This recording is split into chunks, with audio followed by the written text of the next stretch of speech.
My name is Ted Cockle and I'm the president of Virgin Records here in the UK, overseeing the careers of a range of artists, a large range of artists from both the UK and around the world.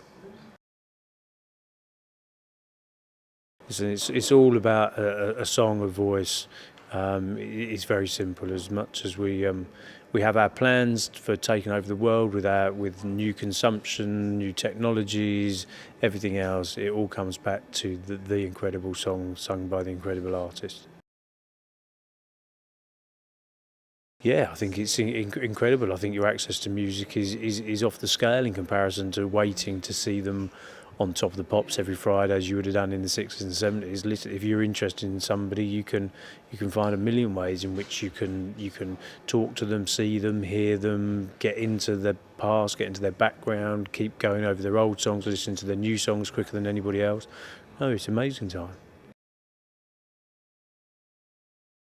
I think brand involvement with artists is pretty wonderful for all concerned.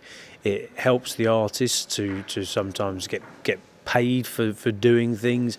It helps the consumers to be able to see them more often, to see them in better places, to see them in more interesting ways.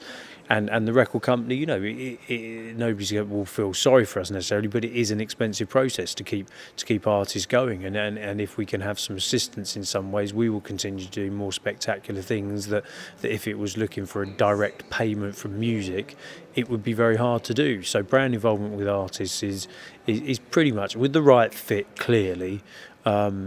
It is excellent news for all of the different elements of the music fan, the artist and the record companies, in truth. I think it's interesting in the UK that the arrival of places like the O2 has actually made people understand that the bigger event can still be enormous fun. I mean, certainly somewhere like the O2 that the public have just voted with their feet on and said, if you provide that environment, we would like to go and see the big venues. Of course, you know, seeing somebody at Ronnie Scott's will always be great. To see the small intimate gigs that do happen around the UK are excellent. But I think now people just celebrating the big events. The festivals that are going on in the UK are incredible, whether you're at the V Festival, whether you're at Glastonbury, whether you're at Latitude. So scale and magnitude can be great.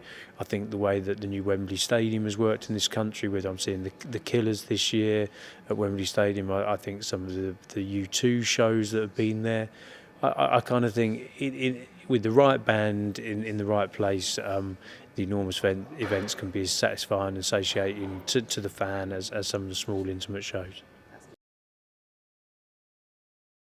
Listening to music, I've still struggled to improve on the listening experience of being a teenager in the bedroom, where it was just the most concentrated environment, and I've been struggling. The car to listen to things remains pretty good.